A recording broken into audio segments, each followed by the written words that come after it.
Muy buenas, mi nombre es Alejandro Minchón Rodicio y nos encontramos en el cuarto bloque del curso Ingeniería, Sostenibilidad y el Futuro. En este bloque vamos a tratar el sector industrial y vamos a explorar los puntos críticos que tiene, en qué aporta valor a la transición energética, qué desafíos tiene, qué soluciones se están implantando y ver un poco cuál es la imagen actual de este sector, el cual considero que es muy interesante y tiene que ser el que fomente mayores avances en el futuro. Explicaremos el papel que tiene la energía en la industria y por qué es un recurso tan importante dentro de este sector y por qué el uso intensivo de la energía es en algunos casos un problema para llegar a cumplir esos objetivos de sostenibilidad que tenemos y lo veremos a lo largo de esta presentación. Veremos esos desafíos ambientales que menciono y las innovaciones en sostenibilidad que se están haciendo para cumplir con estos desafíos.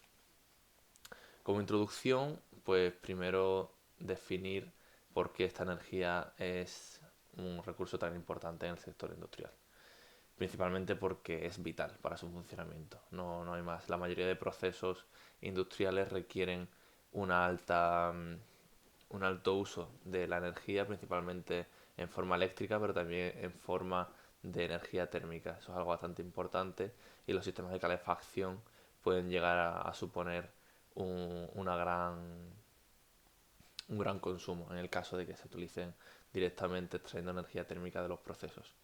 Este uso de la energía conlleva unos costos muy grandes, no simplemente un impacto ambiental en algunos casos, sino gastos para las propias empresas, que es algo indeseado. Por lo tanto, los avances que se están haciendo en la reducción de consumos energéticos es algo beneficioso para todos, desde cualquier punto que se vea. Y los gastos asociados a las industrias no solo son los que muestro aquí, que son gastos intrínsecos de los procesos, por así decirlo, sino que también hay unos gastos muy intensivos relacionados, por ejemplo, con el transporte y la logística, ya que en el transporte de materias primas y de productos acabados, los vehículos industriales, como camiones, barcos, incluso aviones en el caso de que se utilice, requieren cantidades muy significativas de energía para operar. Y ya estamos en un punto, al mencionar esto, que estamos uniendo el sector industrial con el sector del transporte. Por lo tanto, tenemos que tener muchos parámetros en cuenta a la hora de evaluar la sostenibilidad de un proceso o no. De la misma manera que lo mencioné en el bloque anterior, tendríamos que ver todo el ciclo de vida completo de la industria y de cada empresa en concreto y de cada factoría para saber cómo le llegan las materias primas, cómo salen los productos acabados para evaluar la sostenibilidad del proceso en su conjunto, podemos decir. Antes de empezar a ver problemas, cómo se están intentando solucionar y, y un poco todo este asunto, me gustaría hacer una introducción sobre el consumo energético en el mundo. Muchas veces nos centramos en lo que está sucediendo en España, pero creo que si abrimos un poco el campo visual y vemos lo que está pasando en el mundo, vamos a obtener una visión más exacta de lo que está sucediendo, ya que la contaminación en muchos casos se produce en mayor medida en ciertos países dependiendo del sector que estemos hablando y por lo tanto creo que es importante que hagamos hincapié en esto. Simplemente porque para llegar a conseguir una sociedad más sostenible con el medio ambiente necesitamos realizar pactos globales. Es lo que yo pienso. Y bueno, en este gráfico vemos el consumo bueno, en este caso es la producción primaria.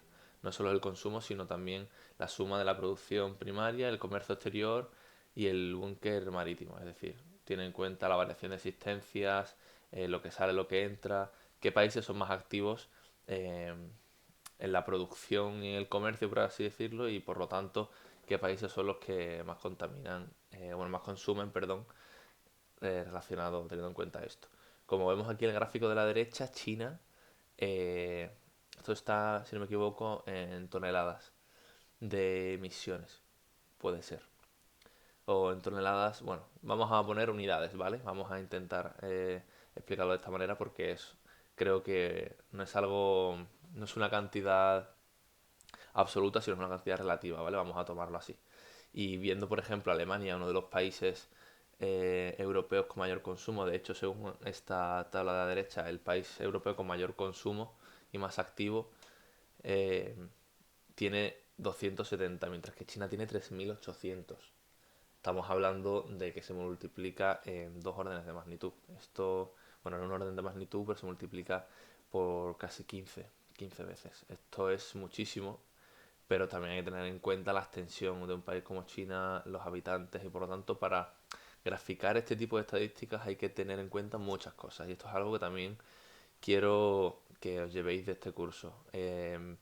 No creeros ni quedaros con los datos que observéis, sino eh, profundizar un poco más en qué significa cada dato y qué estáis viendo en cada gráfica, ya que os puedo asegurar que cualquier persona puede realizar una estadística para que salga lo que le apetece. Teniendo en cuenta unas cosas u otras, podemos mostrar los datos que nos queramos, y si queremos mostrar que en Europa se consume mucho, vamos a conseguirlo, y si queremos mostrar que se consume poco, se puede conseguir. Por lo tanto, hay que intentar ser crítico con todos los datos que recibimos y que observamos en Internet sobre todo, y, e intentar de estudiar a fondo qué está teniendo en cuenta y por qué está sucediendo eso. En este caso, por ejemplo, no tiene mucho sentido comparar el consumo que hay en China con el consumo que hay en Luxemburgo en valores absolutos. El consumo per cápita pues, puede tener más sentido, pero aún así son culturas tan diferentes y se aplican unas tecnologías en muchos casos tan variadas y tienen acceso a ciertas tecnologías o a ciertos mercados que otros no tienen. Por lo tanto, hay que coger todo con pinzas y tratar de analizar lo más objetivamente posible los datos. Para eso he puesto esta gráfica más que nada, para que veamos que se pueden mostrar diferentes datos dependiendo de lo que queramos mirar. Esto es una gráfica de Our World in Data, que es una página web que muestra estadísticas muy interesantes, y que os animo a que le echéis un vistazo porque esta es simplemente una, pero se puede ver mucho más. Y esto es una gráfica en la que se ve el consumo de energía primaria, ¿vale? La energía primaria es la energía su forma más básica, por así decirlo, es decir, biomasa, carbón, petróleo, como se ve aquí, que es el oil, y vemos que en el año 1800, por ejemplo, el mayor consumo era traditional biomass, que eso es principalmente madera, ¿vale? La traditional biomass es la madera que se talaba de los árboles, principalmente. Vemos que en torno a finales del siglo XIX el carbón empezó a tener mucha más presencia, y en el año 1950 ya casi que tenía casi el doble de presencia que la biomasa. La biomasa se ha mantenido constante durante todo el tiempo, pero hay que tener en cuenta que esto es biomasa de origen, pues esto, que es madera principalmente.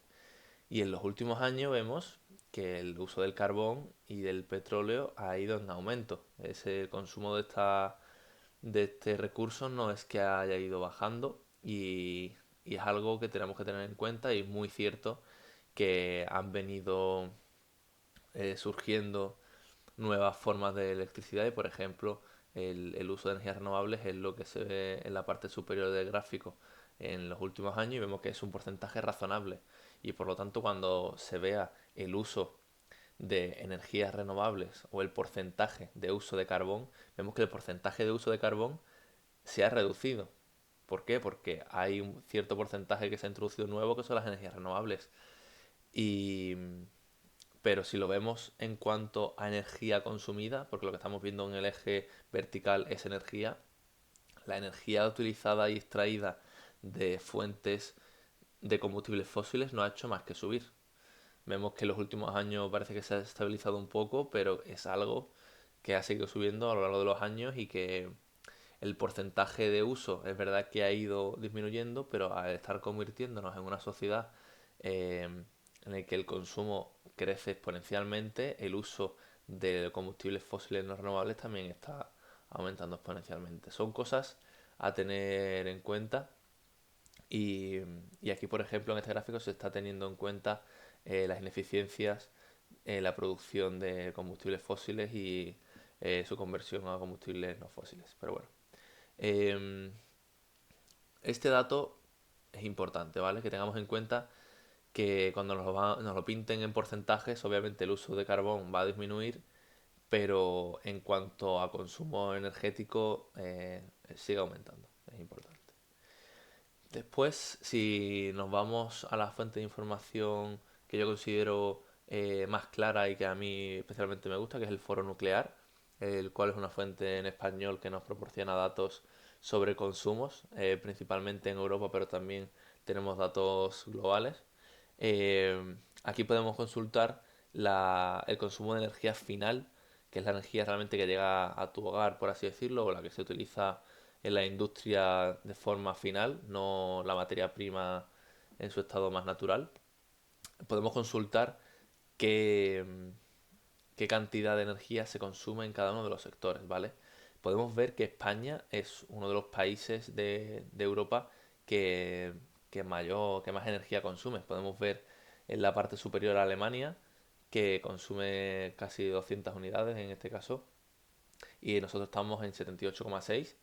Es cierto que otros países como Italia y Francia consumen bastante más que nosotros, pero el dato importante de aquí no es el dato general de energía, sino quería mostrarlo para ver qué cuota porcentual respecto al total se lleva cada uno de los sectores. Ya hemos tratado en el bloque tercero la movilidad y el sector transportes y lo hemos hecho y antes que este porque el porcentaje de consumo energético de energía final, como podemos ver aquí, es un 38,6, es el mayor de todos. Es incluso mayor que la suma del de comercios y hogares juntos. Es algo a tener muy en cuenta y estas estadísticas nos hacen ver la necesidad que hay de mejorar el consumo tanto en transporte como industria, porque la industria es el segundo sector que más consume. En este caso es un poquito menos, y sigue estando por encima del consumo de los hogares. Espero que esta gráfica sirva para ver un poco de manera general qué sectores son los que hay que invertir más esfuerzo para mejorar y reducir sus consumos, pero es cierto que es algo intrínseco a los sectores y que es bastante difícil. Es algo que tenemos que observar con cuidado. Y además esta gráfica pues también nos sirve para compararnos con el resto de países y ver si nuestro porcentaje de consumo se acerca al porcentaje de consumo europeo o no. Y podemos comparar con las cifras en negrita que están arriba, que el porcentaje de consumo en la industria es exactamente el mismo, 25,6, pero por ejemplo nosotros consumimos en transporte casi un 10% más que la media europea. Eso es bastante. De hecho, si miramos esta gráfica, quitando Chipre y, y poco más. Chipre realmente es el único país cuyo porcentaje de consumo en transporte es superior. Obviamente, igual que los datos presentados anteriormente, todo esto hay que mirarlo con cuidado, ya que obviamente el consumo en España es mucho más grande y pues el consumo en Chipre, aunque sea un 41,9%, en valores absolutos es mucho menor. Pero bueno, esto es algo a tener en cuenta. Y por otro lado, por ejemplo, en los hogares vemos que la media es un 27,8%, cuando en España es un 18,8%. Repito, no significa que sea algo positivo. A lo mejor es un 18,8 porque el consumo en transporte es tan grande que hace ese porcentaje pequeño, ¿vale? Todo esto es lo que quiero que os llevéis más de este curso, más que el dato de 25,6. Me gustaría ejercitar un poco ese pensamiento crítico de ver que si algo es positivo o no, dependiendo de lo que nos estén mostrando. Hay datos más datos sobre que se pueden obtener del foro nuclear sobre consumos y en este caso emisiones asociadas a la generación eléctrica, simplemente al sector eléctrico dentro de la industria, y son emisiones de CO2. Y podemos ver en la imagen de la izquierda, en el cuadro 9.4, que el consumo, que las emisiones de CO2 en casi su total mayoría, en su mayoría es proveniente del carbón, todavía. Todavía es proveniente del carbón. Y es verdad que eso era sobre todo en los primeros años del siglo XXI y que ahora mismo, en 2022, el uso del carbón se ha reducido drásticamente. Se puede observar cómo ha pasado de emitir 67,1 toneladas de CO2 a 7,5. Y en contraposición a esto, vemos que el ciclo combinado al principio del siglo XXI constituía grandes emisiones y se ha ido reduciendo, pero sin embargo en el año 2022 también pienso yo relacionado con el aumento de los precios y a la guerra de Ucrania y Rusia, se tuvo que aumentar el uso de estas centrales de ciclo combinado y pues las emisiones de CO2 aumentaron drásticamente. Por eso si vemos el total de emisiones a lo largo de los últimos años, vemos que ha ido bajando constantemente desde inicios de este siglo hasta hasta que el año pasado pues subió ligeramente. Es verdad que en algunos años se bajó más y después se volvió a subir. En 2010, por ejemplo, el consumo disminuyó y después en 2011 subió. Hay algunos casos que vemos fluctuaciones y se deben tanto a que se aplican nuevas legislaciones que afectan a estas emisiones porque restringen de, de cierta manera el consumo en las industrias o lo fomentan dependiendo de las medidas que se tomen o incluso también por factores externos políticos. En muchos casos podemos ver, por ejemplo, en las gráficas de, de producción de electricidad con energía nuclear, que puede que dentro de unas diapositivas lo veamos, vemos que en 2011 hay un valle, o sea, hay un pico hacia abajo muy grande y eso se debe al accidente de Fukushima que hubo en 2011 en Japón debido al gran terremoto que sufrieron y que hizo que muchas centrales nucleares se cerraran para revisar que su funcionamiento era correcto y que podían soportar terremotos eh, del nivel del de Japón. Es cierto que lo que causó el fallo de la central de Fukushima no fue el terremoto como tal, sino el tsunami que, que se que hubo como réplica, por así decirlo, del terremoto y que aunque Japón, según tengo entendido, tenía las centrales nucleares preparadas para tsunamis de hasta 3 metros, si no me equivoco, el tsunami creo que alcanzó 6 metros y pues entonces se inundó la central y pues si no me equivoco los equipos de diésel que se encargaban de suministrar agua a los reactores cuando se apagaron tras el terremoto pues fallaron. Entonces se calentó el reactor y pues terminó produciéndose detonaciones de hidrógeno que provocaron el fallo. No entiendo, no sé por qué me he ido por la rama, pero bueno, era un dato que quería mencionar porque es importante saber también un poco qué sucede y estar al tanto de las noticias y de los eventos externos a los sectores energéticos, pues en muchos casos están unidos a catástrofes ambientales, a decisiones políticas, eh, y eso se puede ver en las estadísticas de forma muy clara. Puede que en esta no tanto, lo podemos ver con el hecho de el uso del ciclo combinado en el año 2022, pero, pero bueno, en otras estadísticas sí que se puede ver mucho más. Y en la estadística de la derecha, en la tabla, podemos ver un desglose de la cuota porcentual del CO2 equivalente que se emite en cada uno de los sectores.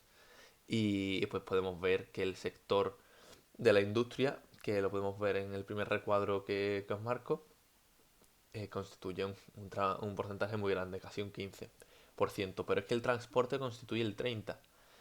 Entonces, por eso mismo he decidido tratar estos dos sectores, tanto el transporte como la industria, porque la suma de ambos eh, lleva a un 60% casi de las emisiones equivalentes respecto al total de emisiones brutas.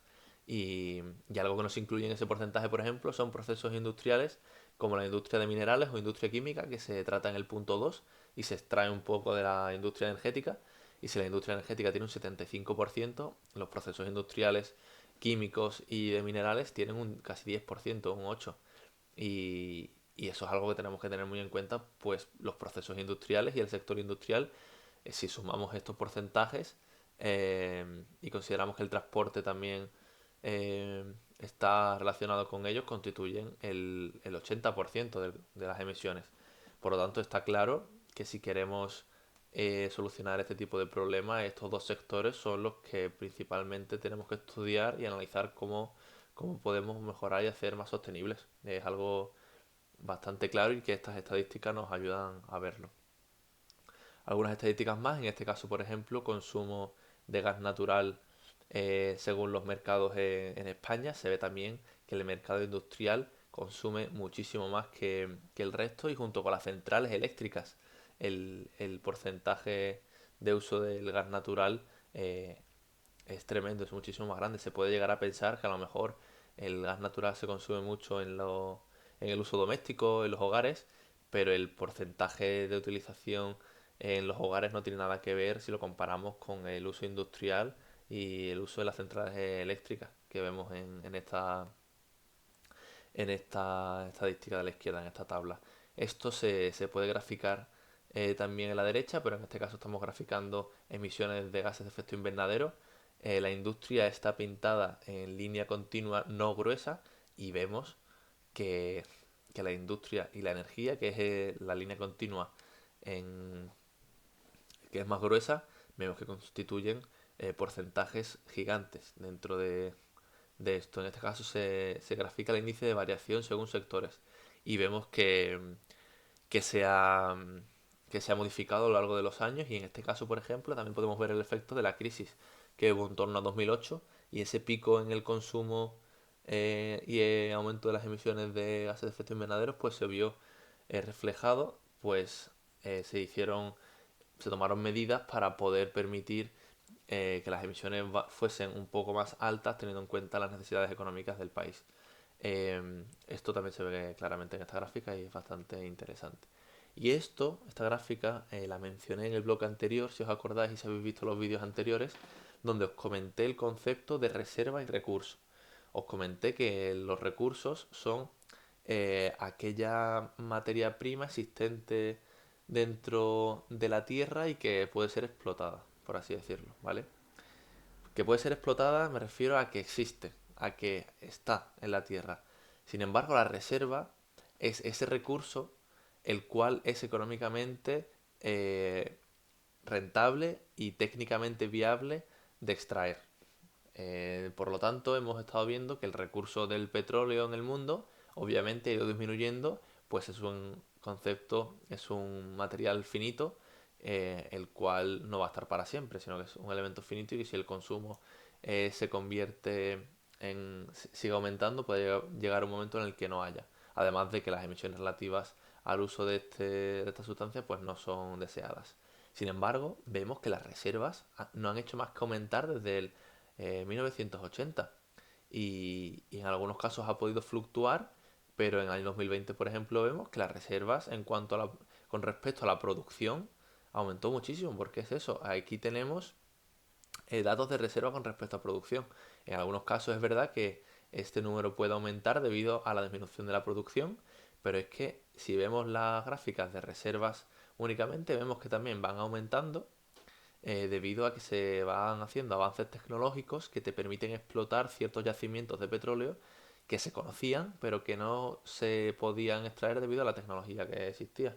Pues un ejemplo en el bloque anterior donde comentaba que hay algunas fuentes y yacimientos de petróleo que pueden estar a una profundidad tan alta que no son posibles extraerlos con la tecnología que había hace 20 años, pero la tecnología actual sí que lo permite. Por lo tanto, ese recurso que se consideraba inaprovechable, que no se podía aprovechar, en este caso sí que se puede aprovechar.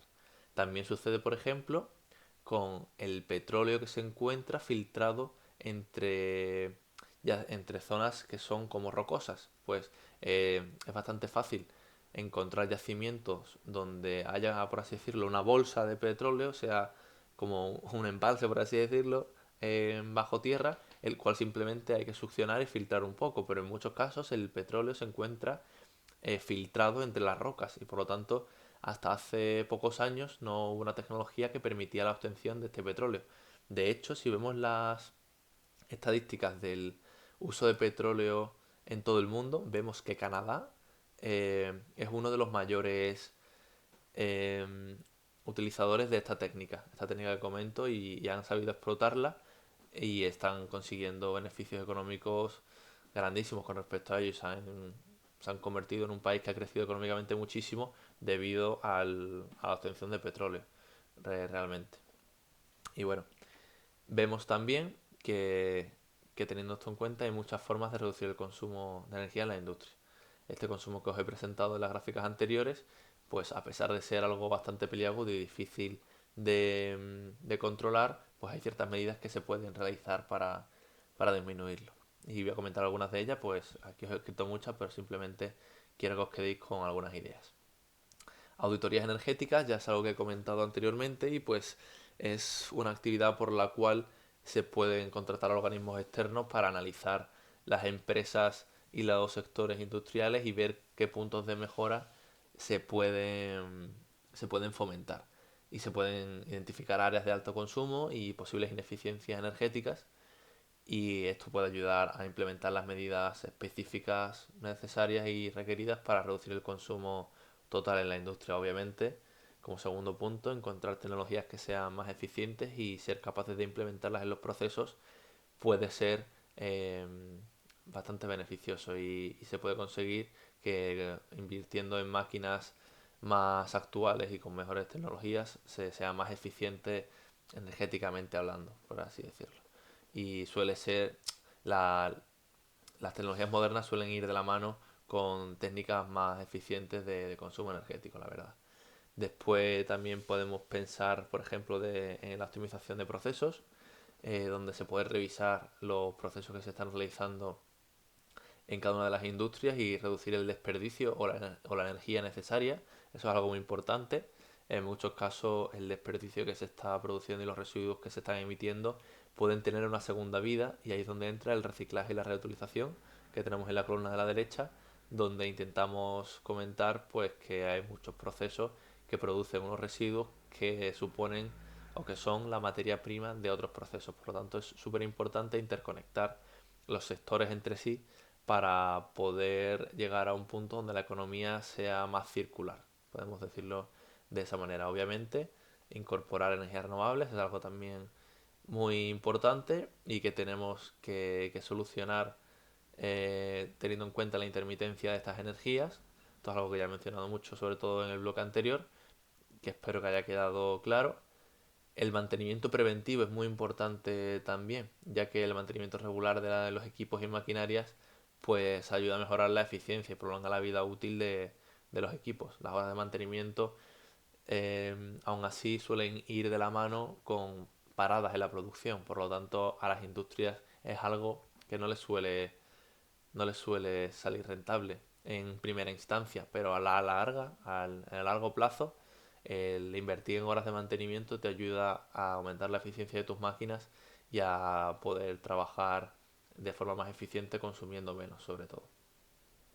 Actualización tecnológica va un poco de la mano con uso de tecnologías más eficientes y la iluminación eficiente es algo también importante que es algo que se está implantando mucho, sobre todo en las zonas urbanas ahora también. eh, y pues las industrias no tienen que ser menos y deben de recibir incentivos para que su sistema de iluminación sea más eficiente, ya que son son sitios donde la luz se está utilizando las 24 horas del día, ya que lo más eficiente y más rentable para las empresas es estar trabajando las 24 horas del día, durante día y noche. Desafíos ambientales relacionados con el uso de la energía en este sector, pues hay una gran cantidad de ellos y aquí os muestro algunos. Podemos ver, por ejemplo, la gran huella de carbono relacionada con los procesos de producción y consumo de energía, ya lo hemos comentado muchas veces, y es principalmente pues, el uso de combustibles fósiles para procesos industriales relacionados con la producción, la fabricación. Hay muchas industrias que hay que tener en cuenta, por ejemplo, en el sector industrial de la construcción se contamina bastante, tanto en las industrias hormigoneras como en las industrias metalúrgicas, donde se produce acero, por ejemplo, aluminio. Son industrias que tienen que estar en constante mejora y constante cambio y que buscan mejorar la eficiencia de sus procesos para reducir el consumo. Es importante la gestión de residuos, como ya he comentado anteriormente, y que hay que fomentar el carácter circular de la economía. Reducir la dependencia de recursos no renovables se va un poco de la mano con reducir el consumo de combustibles fósiles. La huella hídrica, que puede que no se haya escuchado mucho, pero es simplemente la utilización excesiva y contaminación del agua. Prácticamente nos referimos a eso. Y, y depende pues de cómo las industrias están afectando a la disponibilidad de este agua principalmente y a la calidad de este, ya que la calidad del agua que ha sido tratada después de su paso por las industrias, pues puede tener un cambio en su calidad bastante importante. Y la gestión eficiente de este recurso y la reducción de su consumo, sobre todo, es crucial para garantizar la sostenibilidad. Después, el impacto en la cadena de suministro, ya sabemos, y lo llevo repitiendo muchas veces, puede que resulte hasta incluso un poco pesado, de que las empresas y las propias industrias también son responsables de evaluar y mitigar el impacto ambiental en toda su cadena de producción, no solamente en su proceso de producción. Como ya he comentado, hay muchos ejemplos sobre esto. Menciono, por ejemplo, la fabricación de coches eléctricos, donde la mina de los materiales necesarios para la fabricación de la batería es un sector que hay que estudiar bastante para conseguir que la industria del automovilismo eléctrico y sostenible sea realmente sostenible. Es un ejemplo de los muchos que puede haber. Y por último, para poner como ejemplo a Magnon Green Energy dentro de este sector industrial y dentro de la introducción, perdón, podemos ver que para asegurar que la biomasa sea una fuente de energía renovable hay que prestar atención a la fuente de materias primas. Esto lo he mencionado muchísimas veces. Pues Magnon Green Energy se asegura de ello y tiene un compromiso con la sostenibilidad en la utilización de esta biomasa y en el aprovechamiento de esta fuente renovable de energía, ya que debido a cómo ellos lo consideran, se puede considerar una fuente renovable sin duda. Y bueno, para esto ENCE, que está relacionado con Magno Green Energy, Magno Green Energy es la sucursal de energías renovables de ENCE, pues ha apoyado en los criterios necesarios para encontrar la sostenibilidad de la biomasa, estableciendo algunas importantes eh, restricciones en el uso de sus materias primas, ¿vale? Esto ha sido siguiendo pues los consejos de organizaciones ambientales europeas de las más exigentes, ¿no? Y pues podemos ver los siguientes puntos que tienen en cuenta dentro de Magnon Green Energy para el uso de materias primas y para filtrar qué es lo que aceptan como materia prima y lo que no. Como primer punto, dice que se respetará el entorno natural, ya que la gestión de la biomasa se afirma que será respetuosa con los recursos naturales y que ningún daño se realizará al entorno, que será compatible con las prácticas agrícolas y silvícolas sostenibles. Importante, ya que como he comentado, en algunos casos se puede interferir con las prácticas agrícolas y es algo que no se quiere hacer, ya que se estaría consiguiendo material útil para, la industria biomásica, pero se estaría reduciendo ese recurso para las prácticas agrícolas. Por lo tanto, hay que llegar a un equilibrio y se promete que el aprovechamiento será compatible con los manuales de buenas prácticas agrícolas y silvícolas de cualquier cultivo y especie. Como tercer punto, no se quemará madera en rollo, ya que no se utilizará combustible de madera en rollo de más de 10 centímetros de diámetro, si no me equivoco, aun salvo que sea la única posibilidad en el consumo energético, pero no suele ser así, ya que contamos con muchas otras fuentes de fuente de materias primas que se utilizan antes que esta. Tampoco se utiliza aquel combustible de madera que provenga de especies invasoras, salvo indicación expresa de que la administración lo permita en caso de necesidad, ya que en algunos casos puede que no interfiera con otras utilizaciones y sea necesario para la obtención de la energía que queremos extraer del proceso. Se respetarán los usos prioritarios de la biomasa, como ya se ha comentado, está bastante relacionado con los otros puntos. Y la biomasa que se utiliza no compite con otros posibles usos prioritarios de la biomasa, como puede ser el- la construcción de muebles, por ejemplo. Eso hay que tenerlo en cuenta. Como quinto punto, no se utilizará biomasa que compita con la alimentación. Va muy relacionado con los puntos anteriores y ya lo he comentado. De igual manera no se compite con la industria ganadera y se respetan las leyes y derechos humanos, obviamente, en la obtención de esta materia prima y en su procesamiento. Se utilizan las mejores prácticas, se asume los mayores estándares de sostenibilidad que imponen los organismos europeos y a fin de minimizar el impacto ambiental y maximizar la eficiencia energética, eh, pues también se tienen en cuenta las mejores prácticas posibles, no solo en el aprovechamiento, sino en el transporte, tratamiento y el almacenamiento de la biomasa. Se minimizará las emisiones de carbono lo cual se consigue considerando el balance de emisiones de gases de efecto invernadero en todo su ciclo de vida. Es algo que llevo mencionando durante todo el curso y que ENCE y Magnon Green Energy tienen muy en cuenta en su proceso. Y por último punto, siempre se va a perseguir la mayor eficiencia energética con criterios de sostenibilidad. Es algo muy importante que llevo repitiendo durante todo el curso también. Y estoy comentando que no es solo importante hacer una transición a procesos más sostenibles, sino a procesos donde la eficiencia sea mayor. Y en este caso se hacen las dos cosas. Por lo tanto, es algo a resaltar. Dentro de la industria hay muchos sectores y como hemos visto en las características, perdón, en las estadísticas anteriores del, del foro nuclear, hemos visto que el sector de generación eléctrica es uno de los sectores cuyas emisiones y consumos son mayores. Por lo tanto, perdón, es algo a estudiar y a resaltar y que hay que tener en cuenta llegados a este punto. Vemos aquí la importancia que podemos evaluar de este sector y las fuentes que tienen para producir esa energía eléctrica. Es muy importante, obviamente, pues es el sector que nos permite tener acceso a servicios básicos. Nos permite tener esa iluminación, calefacción y refrigeración que es necesaria. El desarrollo económico, ya que esto no es solo necesario en los hogares, sino también en industrias y comercios. Y facilita el crecimiento de la tecnología y de la comunicación, ya que la red eléctrica es la mayor responsable de que a día de hoy podamos conectarnos entre cualquier punto del mundo sin ningún problema. Y es muy importante también mantener una red eléctrica que sea estable, eh, independientemente de, por ejemplo, las condiciones ambientales y otro tipo de factores. Importante también el transporte, ya que es importante la electrificación de este sector, como ya hemos comentado, y depende de que la red de suministro eléctrico sea robusta y eficiente, ya que la carga de vehículos eléctricos pues, requiere un acceso a la electricidad que es la responsable de impulsar el uso del coche eléctrico, y para esto se necesita una infraestructura eléctrica, vamos a decir, adecuada y grande. Realmente tiene que ser inmensa, diría yo.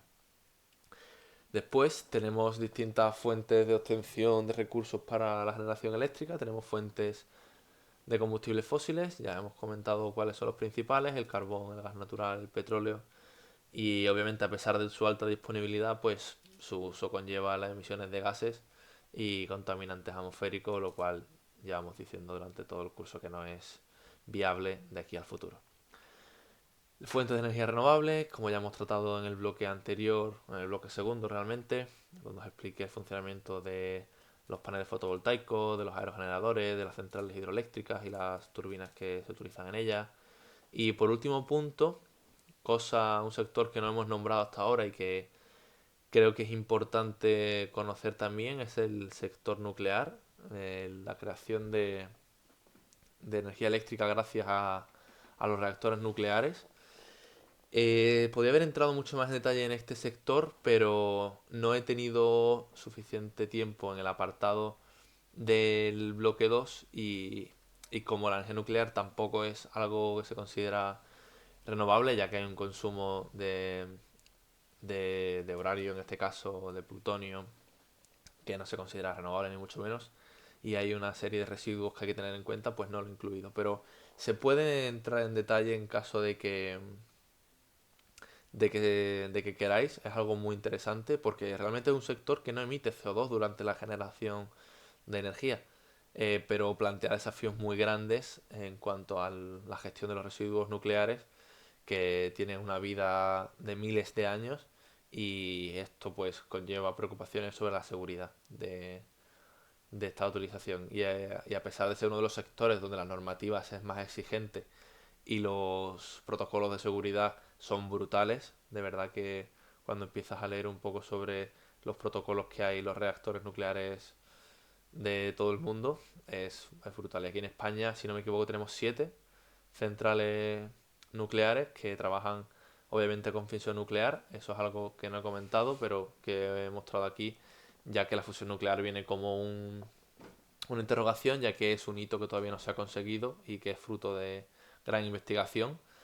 Eh, Se han hecho avances bastante grandes, pero no se tiene ni mucho menos todavía un reactor que consiga extraer electricidad a través de fusión nuclear. Es un proceso que llevaría a una obtención de energía brutal y que es el sector que promete esa energía casi infinita. Pero, pero es algo muy difícil y desde hace 30 años mis profesores siempre me han comentado que siempre le han dicho que le quedaban 20 años a la fusión nuclear y a día de hoy nos dicen que le quedan 20 años. Entonces parece que ese, que ese punto se sigue ampliando, ese rango, hasta que se obtenga la fusión nuclear. Entonces es algo al que hay que tener un ojo puesto y al que a lo que se está dedicando muchísimo dinero, porque también creo que merece la pena investigar, pero a día de hoy no es una fuente de generación de electricidad, ni mucho menos. Por ahora no. Pero la fusión nuclear sí que es algo que, que puede tener un gran debate. Se están tomando muchas medidas en Europa para, en algunos países se mitiga, en otros países no, en un sitio se apuesta por ella, en otros sitios no ven rentable su utilización debido a la gestión de los residuos, en algunos sitios tienen miedo a los accidentes, pero esto también es algo un poco peliagudo, ya que en muchísimos casos también son resultado de decisiones políticas y no decisiones meramente ingenieriles o técnicas. Por lo tanto, es un poco peliagudo. Y dependiendo del país donde abras este tema, pues dicen una cosa u otra. En Francia, por ejemplo, nuestro país vecino, es un país cuyo sector eléctrico es eminentemente nuclear. Son el país de Europa con mayor apuesta en esta tecnología y el tercer país del mundo que mayor produce, por detrás de China y Estados Unidos, si no me equivoco. Después, pasando a los desafíos y soluciones que están relacionados con la generación de electricidad, pues tenemos distintos temas que hay que tener en cuenta. El primero, cambios climáticos y emisiones de gases de efecto invernadero más que carbón. Eso es un error. El desafío, pues el desafío es hacer una transición desde las fuentes de energía tradicional hasta otras más limpias. Básicamente dejar los combustibles fósiles y pasar a las fuentes de energía renovable. ¿Y cuál es la solución en este caso? Pues no estoy diciendo que sea la única solución y por eso pongo la palabra posible, porque el listado de posibles soluciones puede ser gigante y tiene que ser un cómputo global de varias acciones que se tomen a la vez, pero las políticas gubernamentales y los incentivos a las empresas que utilizan este tipo de energía y a los países es algo muy importante, ya que debido a las características que tienen los combustibles fósiles, en muchos casos es que es muy ventajoso y económico su explotación. Y a no ser que te impongan políticas y normativas que pongan restricciones a las emisiones y y a la contaminación que puede realizar cada país o cada industria, no se va a poner freno a esta utilización. Por lo tanto, una de las posibles soluciones que debe de estar dentro de ese cómputo global de medidas a realizar es aplicar políticas gubernamentales que vayan en esta dirección, en la dirección de utilización de energías más renovables. Como segundo tema a tratar, la integración de las energías renovables, súper importante y es algo que se está haciendo y que va en alza. En muchos casos se puede considerar que se está intentando ir más rápido de lo que estas energías están evolucionando y se están poniendo, sobre todo en Europa, fechas bastante competitivas y en algunos casos algunos países piensan que irreales, pero bueno, se están dando grandes pasos en las direcciones adecuadas, sobre todo en Europa, y se debería de tratar de concienciar a la sociedad para que apoye estas medidas, ya que cuando la sociedad apoya las políticas gubernamentales que van en esta dirección, todo funciona de forma mucho más suave. Y bueno, el desafío es la naturaleza intermitente de las fuentes como la solar y la eólica. Ya lo he comentado muchas veces, ya que su integración en la red eléctrica supone una integración que no es constante.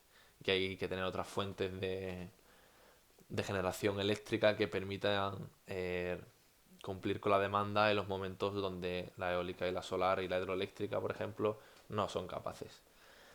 ¿Esto qué necesita? Pues bueno, hay muchas formas de verlo.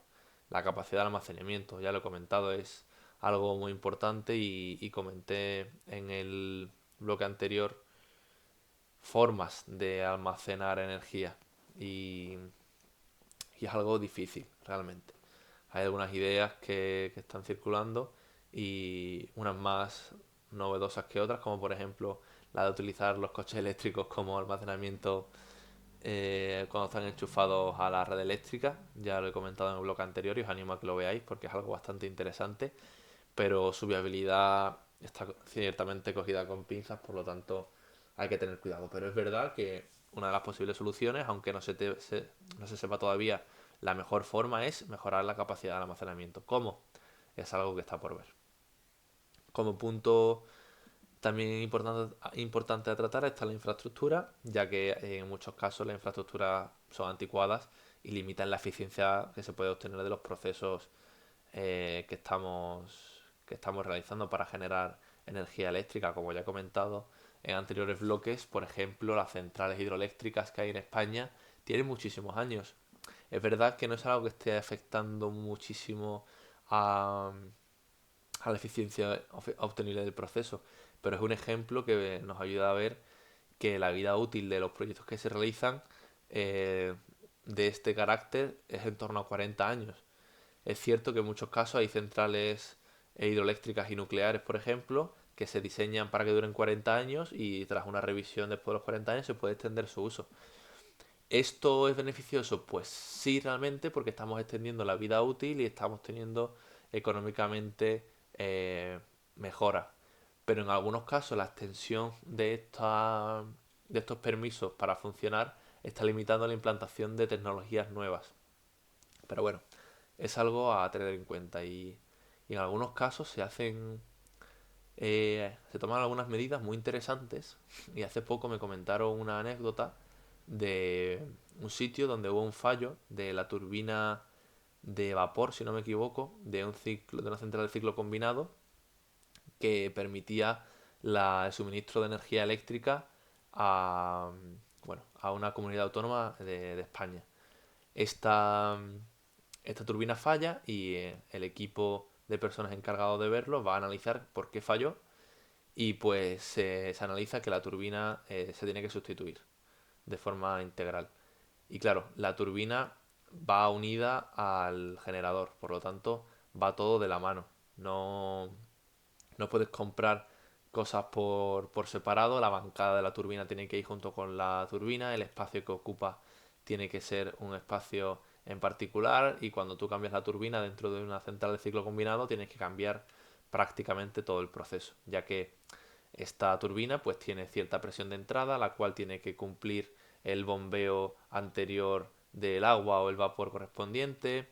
Todo se tiene que ajustar y no se puede simplemente cambiar una turbina por otra. Y claro, la turbina que se rompió tenía 30 años de... No, perdón, 20 años de antigüedad, 20 años. Y a la hora de tener que cambiarla, pues estaban en el problema de que tenían que volver a redimensionar el ciclo combinado completo para adaptarse a la nueva turbina que comprasen. Pero claro, las turbinas no son como los coches, que tú tienes que ir al mercado y ver cuál es el último modelo que han puesto. Las turbinas se fabrican por pedido. Entonces, hablaron con la empresa que les facilitó la turbina hace 20 años y les pidieron que les enviaran la misma turbina de hace 20 años. Que les fabricaran la misma turbina que fabricaban hace 20 años para poder implantarla y sustituirla por la que ya tenían y no tienen que cambiar nada. ¿Esto qué supone? Pues supone un beneficio económico para la empresa que no tiene que modificar el resto de la central de ciclo combinado. Pero en cuanto a la implementación de nuevas tecnologías y a las mejoras en eficiencia y en consumos, es algo que lo está limitando. Yo estoy seguro que si el, el gobierno de esa zona o ¿cómo decirlo? El cuerpo competente, legislativo o financiador o que financia ese tipo de compras y ese tipo de centrales porque era un organismo público, eh, estuviese al tanto de eso que sucede, estoy seguro que si se dan los incentivos necesarios, se podría haber realizado un cambio y una mejora de la eficiencia del proceso que hubiese llevado a mejoras importantes en el consumo energético. Pero claro, Una empresa cuando hace ese tipo de cambios y toma esas decisiones, lo que busca es su beneficio propio y es totalmente normal que si la normativa no le exige un cambio y una mejora constante, pues que no la quieran implantar porque no les salga rentable. Es simplemente una anécdota y no significa que esto suceda siempre, ni mucho menos, es como una anécdota particular, pero es algo a tener en cuenta, ya que a mí me sorprendió y es algo que ciertamente puede pasar más de lo que nosotros pensamos, simplemente porque no les sea rentable obtener y utilizar tecnologías más nuevas, es así. Pasando al siguiente punto de seguridad, la exposición a riesgo de ciberataques y amenazas físicas.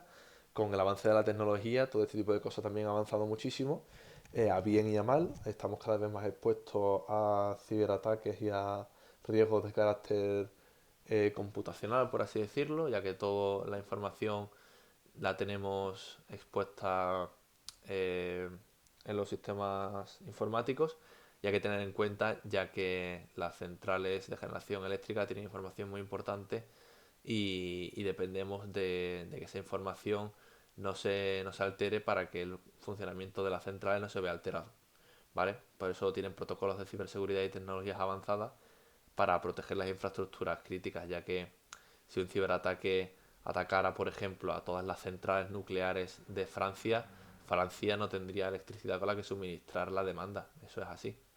Así que hay que tener mucho cuidado con este tipo de cosas y, y avanzar y no quedarse obsoletos. El acceso a la energía, especialmente en áreas rurales o remotas, es algo muy importante, ya que no todas las situaciones son las que podemos experimentar en nuestro día a día y hay muchas zonas donde no se obtienen la energía que necesitan para sus procesos más necesarios, más comunes.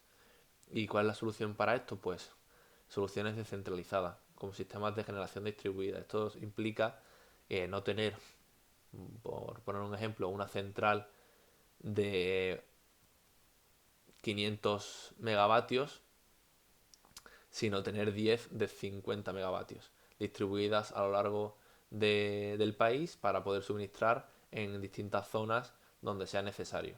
Esto pues puede facilitar el gasto en transporte de electricidad, tiene algunas ventajas que son bastante importantes y es realmente un poco la tendencia actual que hay. Se está tendiendo a disminuir el tamaño de estas centrales y a aumentar la implantación de las mismas. Incluso en algunos casos, por ejemplo, es bastante curioso, una empresa, si no me equivoco, bueno, no sé el país realmente, puede que sea Estados Unidos, en el que se empezaron a fabricar reactores nucleares en serie. Era una empresa que creaba reactores nucleares muy pequeños, muy pequeños. Un reactor nuclear puede tener 1000 megavatios, su orden más común, pues a lo mejor lo hacían de 100 megavatios, 10 veces más pequeños. Y por lo tanto, eso facilitaba la fabricación de todos los elementos necesarios de estos reactores en serie, por así decirlo, y pues se implantaban un mayor número de centrales a igual número de potencia, por así decirlo. Es algo interesante en los lugares donde se requiera suministrar de electricidad a muchos puntos diferentes y donde el transporte de la electricidad sea muy caro, por ejemplo, y se ahorra mucho en esos casos. Eso eran los desafíos que quería comentar y pues también importante comentar tendencias futuras de este sector. Y bueno, estas tendencias van muy ligadas a las soluciones que he comentado anteriormente y por lo tanto no voy a entrar muy en detalle, pero podéis ver que la mayoría es electrificar sectores claves como puede ser el transporte o la calefacción, sustituir los sistemas de calefacción por bombas de calor, por ejemplo, procesos más eléctricos dentro de la industria, descarbonización también, otro punto importante para reducir las emisiones de carbono, como ya hemos mencionado muchas veces, hibridación de tecnología, muy importante. Esto implica combinar diferentes tecnologías de generación, por ejemplo, sistemas híbridos de sistemas solar y eólicos, perdón. Esto podría maximizar la eficiencia y tener más estabilidad dentro de la producción de energía. Perdón, es muy importante. Terminamos con este punto y pasamos a un punto que considero bastante interesante y necesario y que concluye este bloque, en el cual quiero comentar elementos mecánicos y máquinas muy importantes dentro del sector industrial, de la cual dependen la mayoría de industrias y que se pueden encontrar en todas y cada una de las centrales de producción de electricidad de nuestro país y del mundo realmente, y en los cuales hay mucha gente que se especializa y se trata de trabajar en conjunto para mejorar la eficiencia de los procesos, ¿vale? La eficiencia global del proceso depende de la eficiencia individual de cada uno de estos sistemas.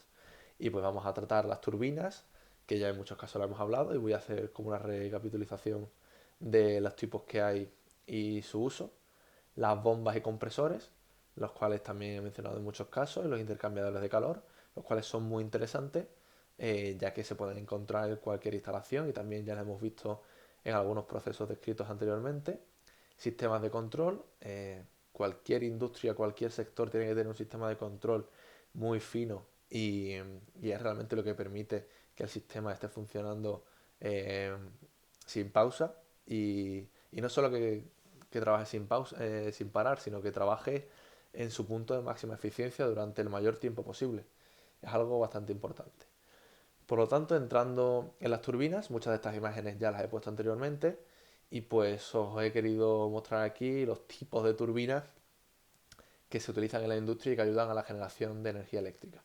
Y así muy rápidamente y de forma eh, muy, muy sencilla, simplemente una turbina tiene una misión en la generación de electricidad. Es hacer girar un, un eje que está conectado a un generador.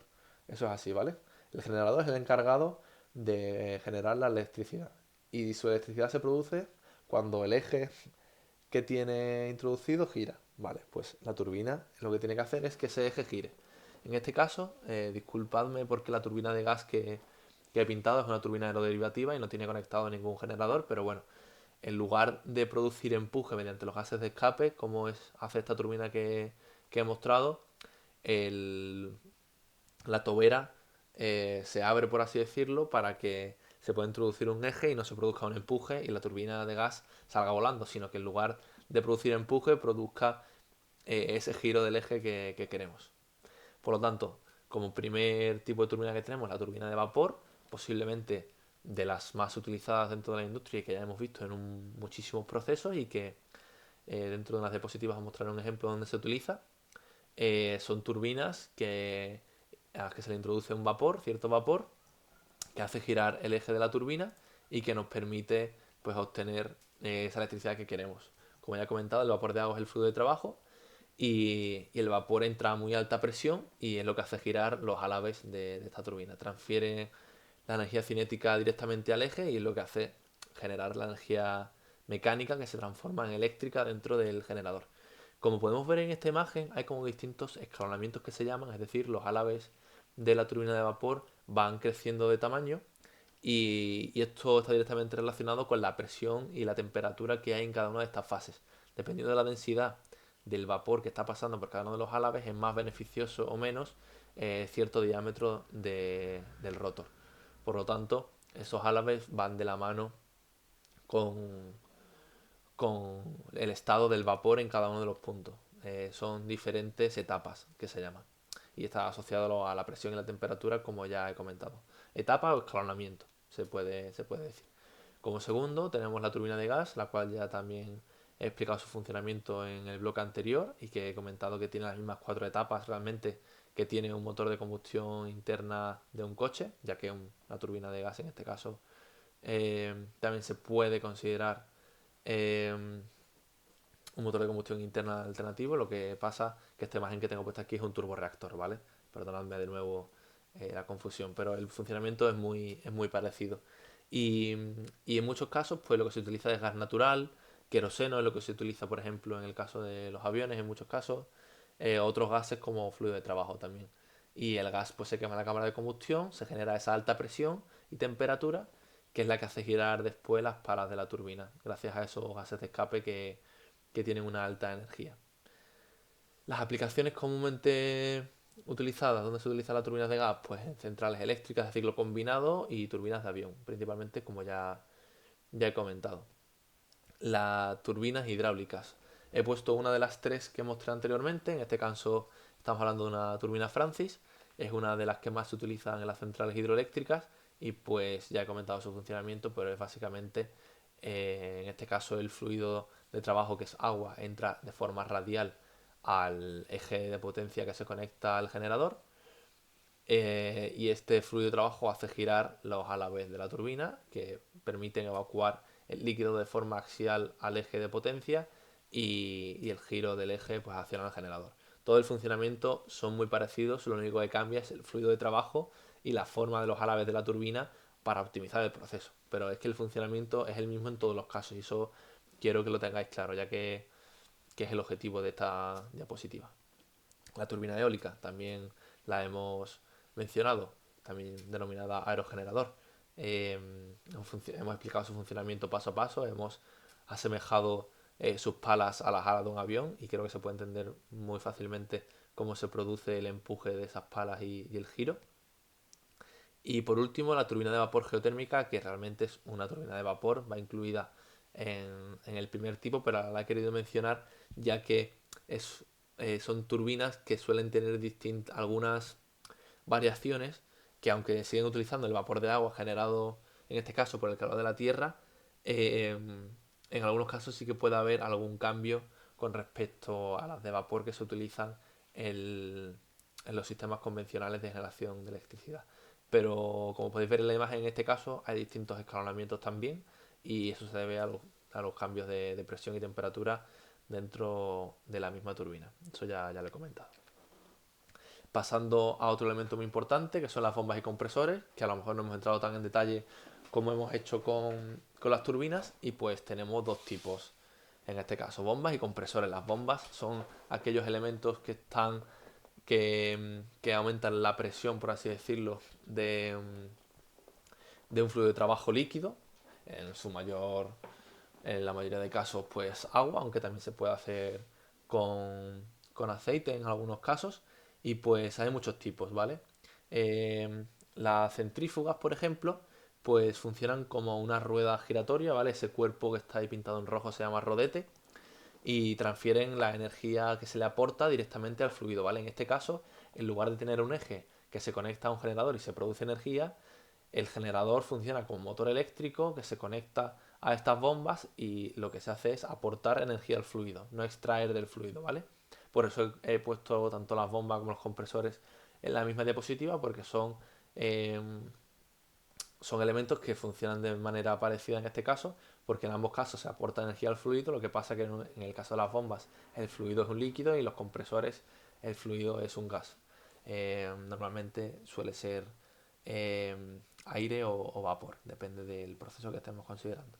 Y bueno, la bomba centrífuga que he comentado, pues ampliamente utilizada en sistemas de agua, en procesos de refrigeración, bombeo industrial y, y bueno, el rodete es ese elemento que se encarga de impartir la energía cinética al líquido.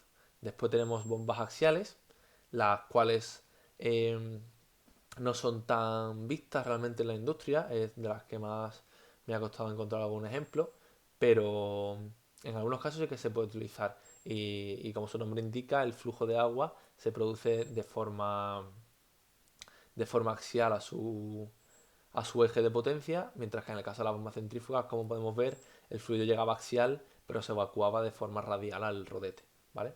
Esa es la diferencia y pues dependiendo de la aplicación y el sector, pues puede ser más beneficioso una, una u otra. Y como último tenemos la bomba de desplazamiento positivo. Es cierto que hay muchas más bombas, ¿vale? No quiero que os quedéis simplemente con estas tres, pero las quiero poner como ejemplo. Hay muchos más tipos en la que, por ejemplo, no se entra en contacto con el fluido de trabajo, como un ejemplo. En este caso, los engranajes están en contacto con el agua, entonces hay ciertas partículas metálicas que entran en contacto con el agua, por lo tanto este agua no se puede utilizar para ciertos procesos donde se requiera, por ejemplo, el consumo de ese agua. Más importante todavía, en el caso de pacientes que requieren transfusiones de sangre, en operaciones, por ejemplo, ¿cómo se bombea esa sangre en su interior? No puedes bombearla y que esa sangre entre en contacto con engranajes metálicos que después puedan tener ciertas partículas. Pues obviamente en estos casos hay otro tipo de bombas que también son de desplazamiento positivo, se puede decir, y que son muy interesantes. Os animo a que lo busquéis. Y es un sistema en el cual hay un tubo por el cual va desplazándose la sangre y hay una especie de lóbulos, por así decirlo, que presionan contra ese tubo y generan una diferencia de presión en el conducto que hace que esa sangre siga circulando, ¿vale? Es algo bastante interesante, pero como estamos en el bloque del sector industrial, pues eso es un tipo de bomba que no se suele ver en este tipo de aplicaciones, pero bueno, existen y se pueden encontrar. Pasando, bueno, en la bomba de desplazamiento positivo, que no he entrado muy en detalle, pues en este caso son unas ruedas, un sistema de engranaje que está engranado, como su nombre indica, y el motor eléctrico en este caso pues se une a uno de ellos y el giro de uno de ellos pues proporciona giro al otro. El giro de estos engranajes hace que el fluido que está llegando por la izquierda se comprima y pues es principalmente se produce un desplazamiento de fluido a través de una cámara que varía su volumen. Y si varía su volumen, pues se comprime el flujo de manera continua y se expulsa en este caso por el lado derecho.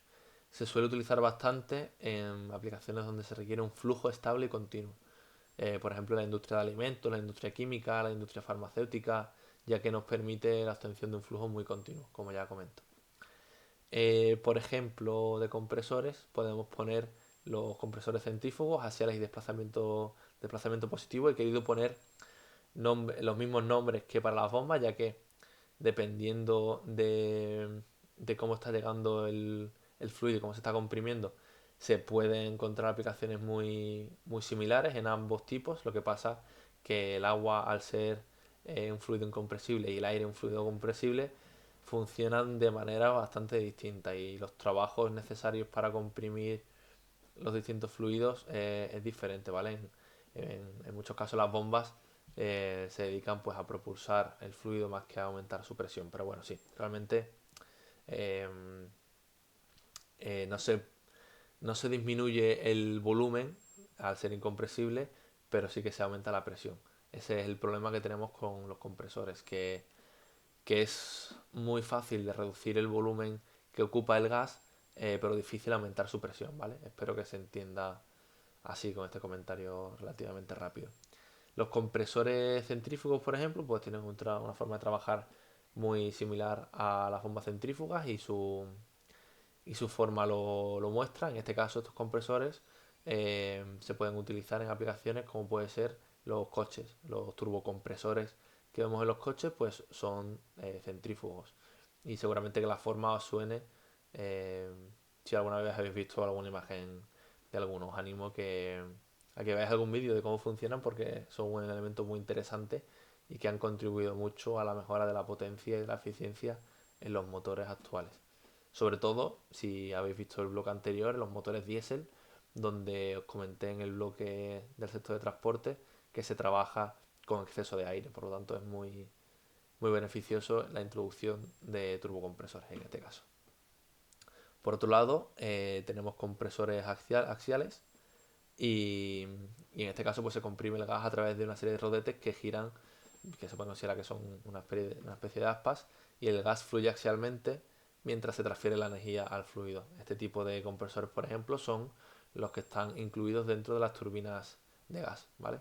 Eso es algo importante que no he comentado y que me gustaría acentuar.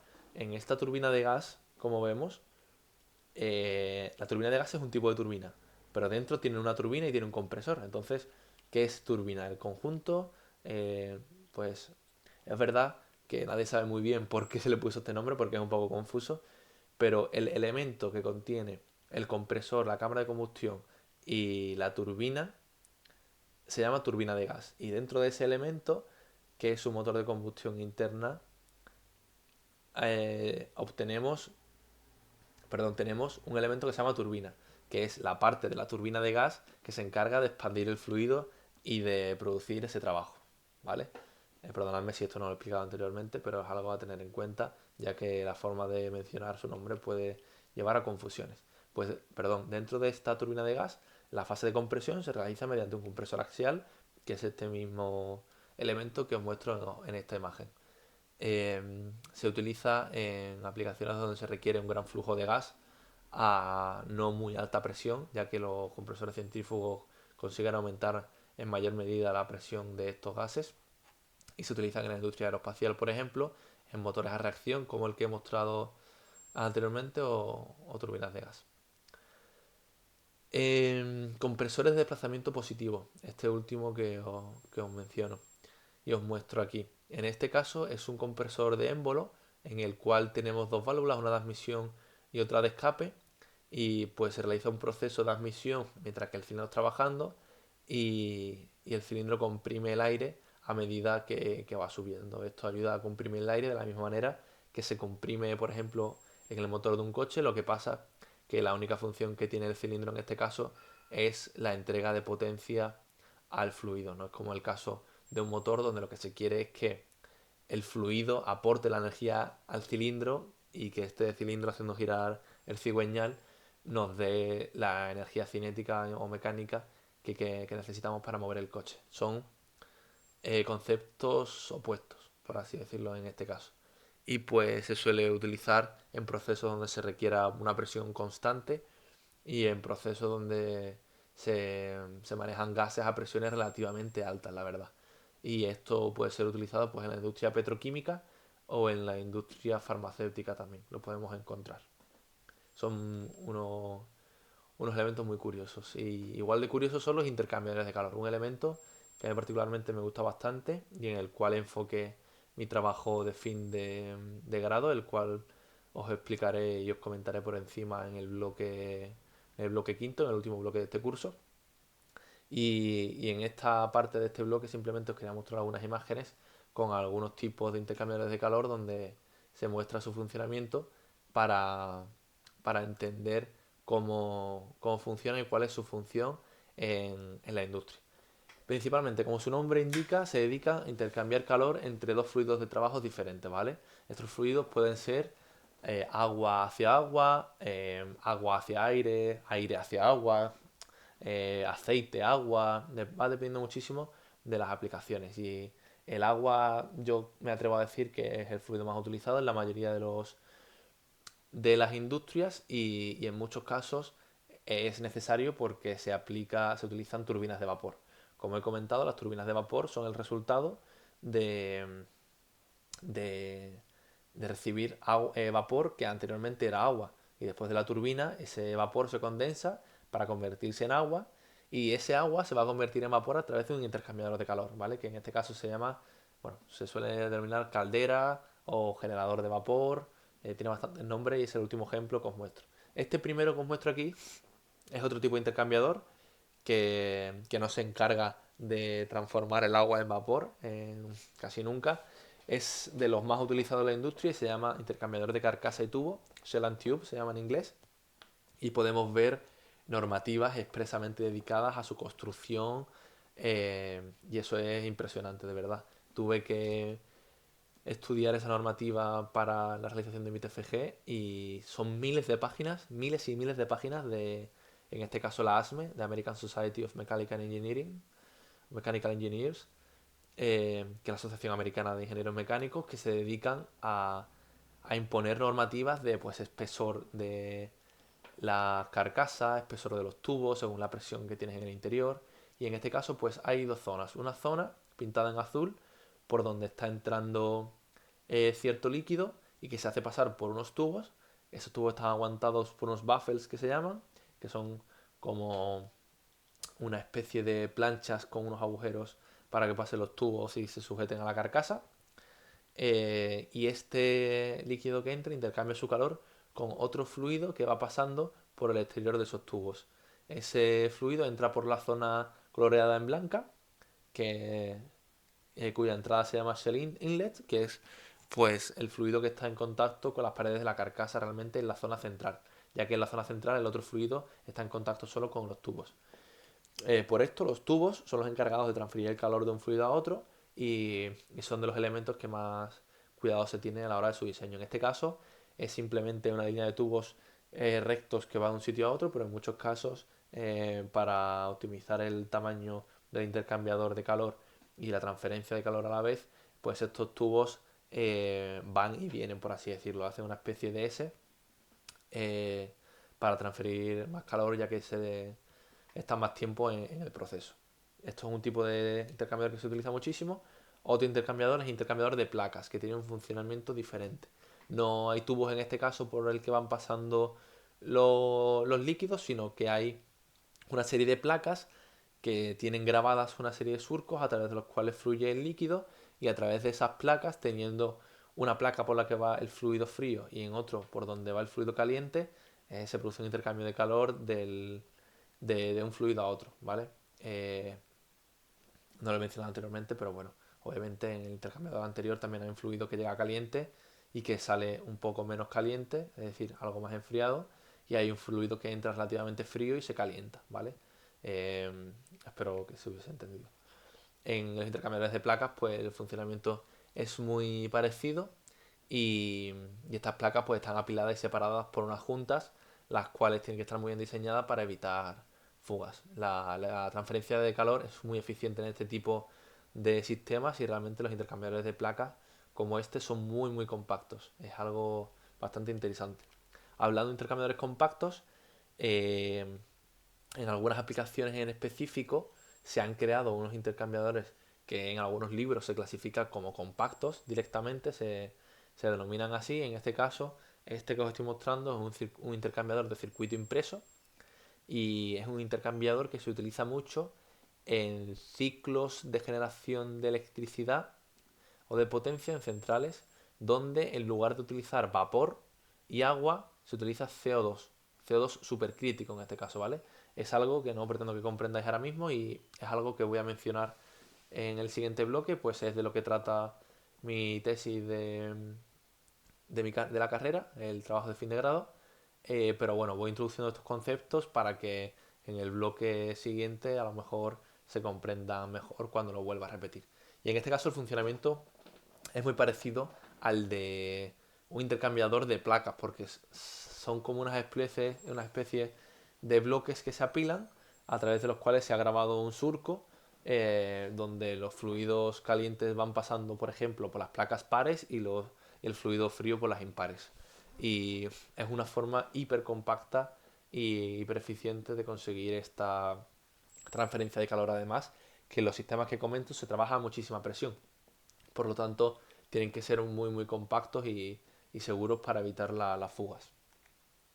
Esto es, perdón, la caldera, por así decirlo, que os comentaba. En inglés se llama Heat Recovery Steam Generator y su nombre indica pues que se recupera cierto calor de los gases que escapan de una turbina de gas para producir vapor, ¿vale? Y voy a explicar un poco en detalle, pues esto es de lo que más se utiliza en las centrales de producción eléctrica de ciclo combinado, ¿vale? En una central de ciclo combinado lo que se hace es poner una turbina de gas junto a una turbina de vapor, ¿vale? Para que ambas produzcan electricidad. Tenemos una turbina de gas, que en este caso no se pinta, pero que estaría en la izquierda, y la cual produce electricidad. Y como su producto, entre comillas, pues tiene unos gases muy calientes que salen por su escape. En lugar de tirar estos gases directamente al ambiente, lo que se hace es aprovechar el calor de esos gases para hacerlo pasar por este Heat Recovery Steam Generator o esta caldera de recuperación que se llama, para producir vapor.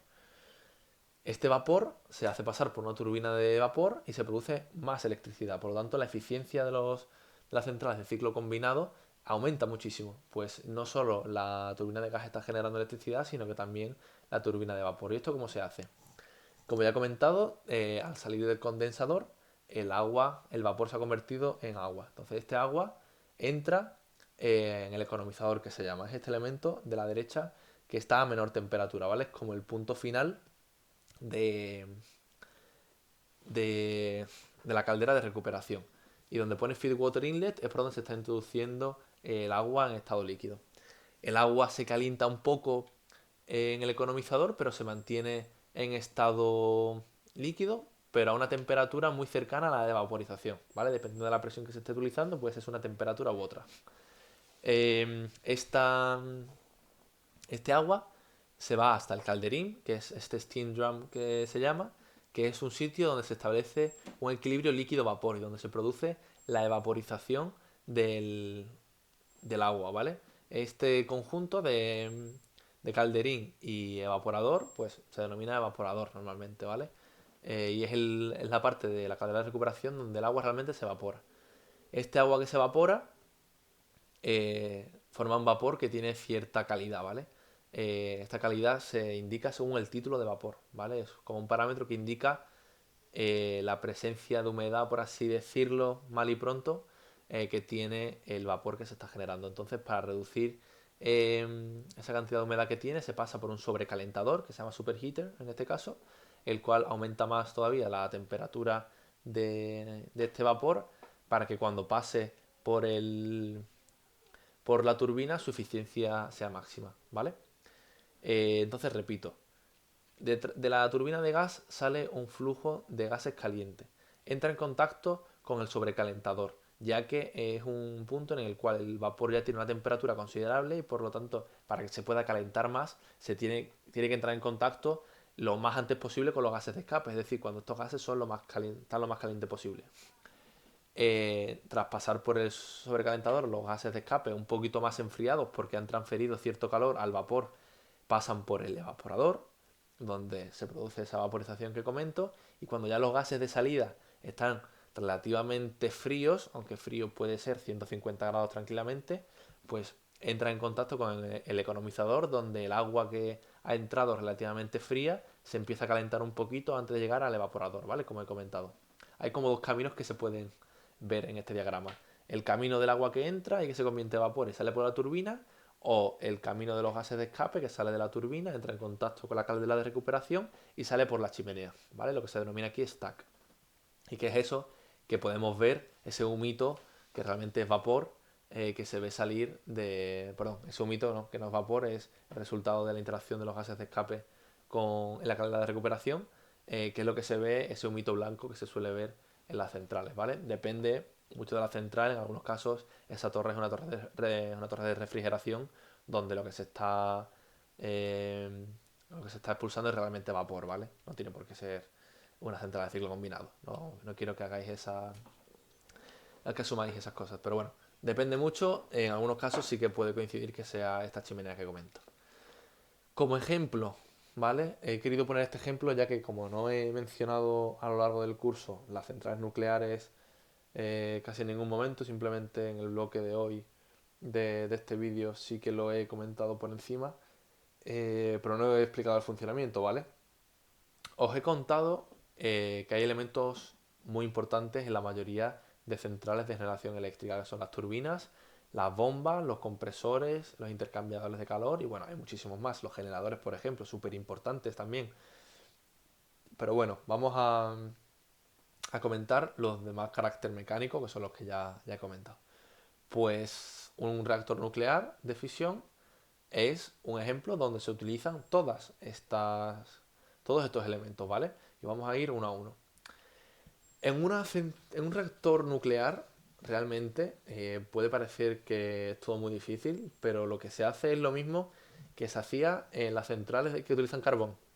Tú lo que quieres es obtener un calor que haga evaporar el agua y que el agua evaporada en forma de vapor pase por la turbina y pase por el generador. De igual manera que pasa en los ciclos combinados que he explicado anteriormente. Es exactamente lo mismo. Y este elemento que pone aquí, que se llama Steam Generator, es el mismo elemento que os he pintado antes. Lo que pasa que aquí está muy simplificado y se muestra muy pequeño.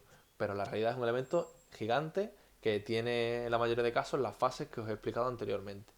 Y el funcionamiento es el mismo. Lo que pasa que en este caso, pues en un reactor nuclear, el calor que permite transferir calor al agua y que el calor que permite evaporar ese agua a vapor, pues se consigue mediante reacciones nucleares, ¿vale?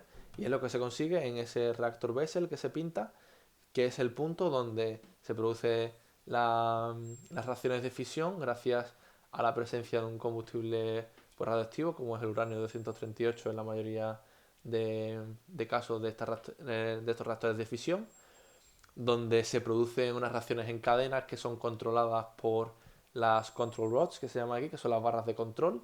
Estas barras de control son de ciertos materiales que permiten la reducción de las reacciones en cadena para que sea algo controlado, ¿vale? Y bueno, realmente se puede pensar que las sustancias que se utilizan para moderar dentro de los reactores nucleares son muy exóticas o son muy raras, pero realmente es agua, ¿vale? Ese fluido que vemos ahí que se está calentando, en este caso, es agua, ¿vale? Esto es una central nuclear que funciona con agua a presión, ¿vale? Y lo que hace es utilizar el agua como moderador y refrigerante a la vez dentro del reactor nuclear, ¿vale? El agua, al tener hidrógeno, tiene una capacidad de reducir el número de reacciones que se producen dentro del reactor. Entonces, además de extraer el calor que se está produciendo en las reacciones de fisión, lo que está haciendo es moderar esas reacciones para que no se produzca una reacción en cadena descontrolada. ¿Vale? Entonces, como resultado de hacer pasar agua por el reactor nuclear, ese agua se calienta mucho y pues ese agua que se calienta mucho es la que transfiere el calor a otro sistema de agua, que es el sistema de agua secundario, que es la que está pintada en azul, la cual se evapora y hace girar la turbina, ¿vale? Y algo importante, ¿cómo hacemos que este agua no se evapore?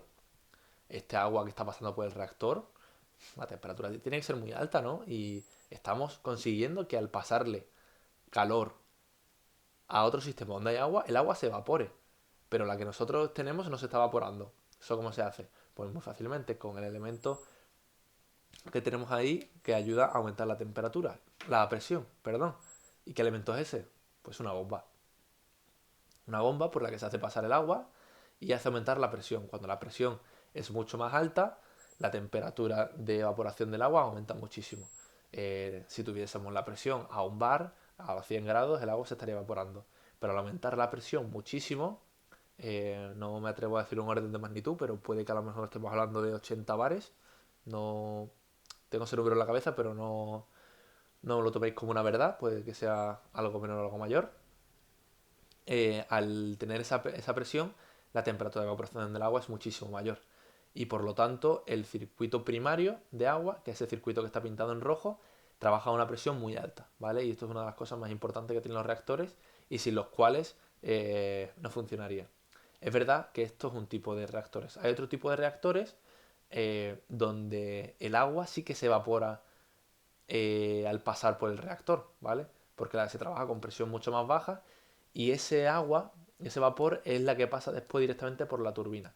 Pero claro, ese agua tiene ciertas trazas, es agua reactiva, radioactiva realmente, entonces hay unos casos donde no se quiere hacer eso en las turbinas, ya que esas turbinas, por ejemplo, también requieren mantenimiento. Entonces se tienen que abrir, es un poco no más peligroso porque la normativa lo permite y lo hace sin problemas, pero son distintos diseños y de hecho en España, si no me equivoco, tenemos de los dos tipos, aunque la mayoría son así, como el que muestro. Y bueno, ya he mencionado el intercambiador de calor, ya he mencionado la bomba, ya he mencionado la turbina, que realmente aquí tenemos todos los elementos que he mencionado anteriormente y es una central de lo más típico, no es que haya ido a buscar un elemento, un sitio donde se haga mucho para, para que me creáis, es que en la mayoría de sitios se hace así, ¿vale? Y en cualquier central que aplique un ciclo Rankine, que es el ciclo que os llevo mencionando durante todo el curso, se requiere una turbina, se requiere una bomba, se requiere un intercambiador de calor y un condensador, que realmente el condensador es un intercambiador de calor, ¿vale? En este caso, por ejemplo, tenemos tres bombas. Son este símbolo que tiene una cruz, que realmente pues, se refiere a que es una bomba centrífuga, la cual tiene tres misiones aquí. La que está más a la derecha es la que bombea agua proveniente, por ejemplo, de un río, y que es agua fría que hace que se condense el agua que sale de la turbina, es decir, el vapor que sale de la turbina se condensa en agua gracias a la baja temperatura del agua que se está bombeando. Ese agua que está en el condensador se bombea a su vez con otra bomba, que es la que está en la zona central, para que pase por la caldera de recuperación, por así, bueno, perdón, no es una caldera de recuperación, es un generador de vapor, que es ese elemento que se llama Steam Generator en la imagen, y hay otra bomba más, que es la bomba que está manteniendo la presión dentro del reactor y la que está manteniendo el flujo de agua el flujo de agua por, por el reactor, ¿vale? Que es lo que hemos comentado que permite moderar y refrigerar el sistema. Y esto es realmente lo que quería comentar. Como último punto y que trataré en el bloque número 5 tenemos el trabajo de fin de grado donde estudio ciclos combinados, que es lo que he estado explicando hace unas pocas diapositivas. Ciclos combinados en los que se pone una turbina de gas y en lugar de utilizar eh, una turbina de vapor en el ciclo de cola que se llama, ¿vale? Tenemos el ciclo de cabeza, que es el ciclo donde tenemos la turbina de gas, y tras aprovechar los gases de escape, he dicho que se calienta agua, ¿no? Para producir vapor y que se pase por una turbina. Pues en este caso, en lugar de hacer pasar agua, se hace pasar dióxido de carbono en estado supercrítico, que lo explicaré en el siguiente bloque, pero es un dióxido de carbono que tiene una presión y temperatura mayor de la del punto crítico del dióxido de carbono, ¿vale? Y en este caso, esto se hace para aplicaciones offshore, que son aplicaciones en alta mar, ¿vale? De, por ejemplo, pues una oil rig que se llama, que es una central de extracción de petróleo, por ejemplo, o en centrales que tienen que estar en alta mar y que tienen un problema que es poco espacio. Pues este fluido de trabajo, que es el CO2 supercrítico, gracias a sus características, permite que, que los equipos y las turbomáquinas que se utilizan sean muy compactos. Entonces, al ser muy compactos, reducen el espacio que ocupa. Si reduces el espacio que ocupas, las plataformas de alta mar, que son muy difíciles de construir, se pueden construir de forma que sean más pequeñas. Y eso reduce los costes muchísimo, ¿vale? Además de eso, también ayuda a reducir la dependencia de los combustibles fósiles, porque es algo que ya he comentado muchísimo.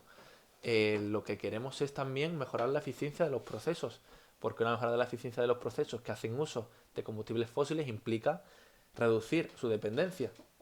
No se elimina porque es algo muy difícil, pero se reduce muchísimo y es un paso a dar eh, casi o igual de importante que el uso de energías renovables, o yo lo considero así al menos.